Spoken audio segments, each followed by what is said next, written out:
We know that you want a car. But why would you buy a car in this day and age? Well, it is precisely for times these bad that you would need and want a good car. A good car like this? Exactly. So, hello everyone, welcome to PowerDrift. My name is Rohan. I'm Raunak. And Raunak is here to talk all the good and all the bad about this very car, the name you must have heard at least 14 times before. And it's called the Kia Sonet. Send you to Holy Land.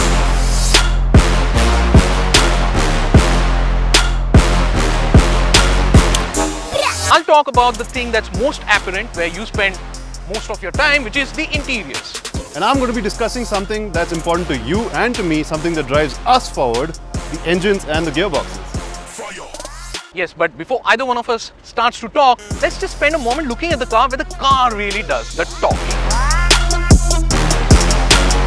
And it is one smooth talker. We love the front's aggression and that pronounced grille.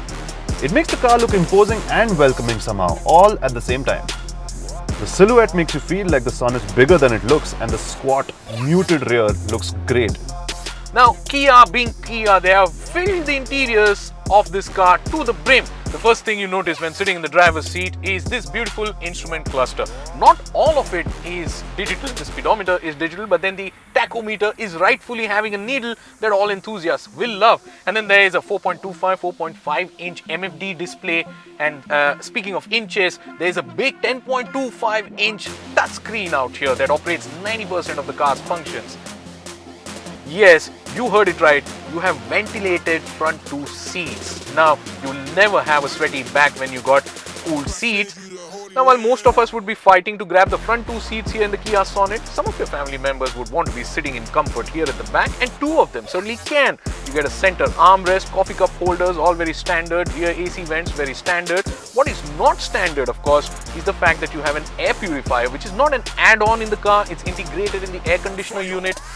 We Indians also love sunroof, so you get a good sunroof and 7-speaker Bose surround sound system. This display here reads AQI, which means Air Quality Index. The number right now, as you see, is 33. Once you slam the door shut, it will drop down. The lower the number, the better the air quality inside. And if you're someone who's obsessing about air quality in the current times, I wouldn't blame you. Then you can play a small little game of shutting all the doors, pulling up your windows, shutting the sunroof, watch the number go down and breathe in some quality air. Now, if you thought it's all about you, not really, it's also about your belongings. So your dear expensive phone is going to be wirelessly charged out here at this slot. But then it's not just going to be getting charged, it's also going to get cooled while it's charging. Overall, I don't think I have come across the interiors of a car of this segment that have managed to impress me so very much. Alright, so that was all about what's most apparent, which is the interiors. And now it's time to talk about how the Kia Sonet drives. Oh yes, my time's up. And my time begins. Now, Kia has thrown everything at the Sonet. So in that regard, there's a 1.2 petrol, there's a 1.5 diesel, a 6-speed manual, a 6-speed auto. You know what? I'm just going to let the caption summarize it, because suffice it to say, there are a ton of options.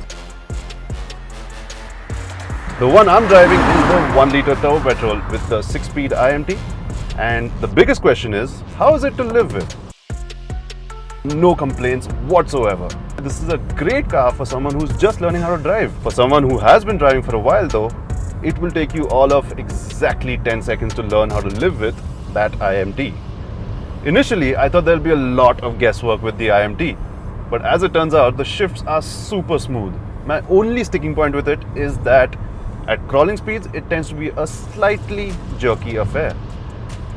As for the 1-liter turbo petrol, well, I've always sung its praises. Sure, it gets a little gruff when you rev it hard, but it's not something that would bother you. In fact, once you remember that it's a 3-cylinder, it's pretty refined. And as for the ride, Kia has gone for the firm but not too firm suspension setup for the Sonet. Now what this means is that it'll take most bumps really easily, and it'll only really get caught out when you show it like a massive crater. Now where this pays dividends is when you push the car hard through corners, because the Sonet, it handles really flat. It's just planted.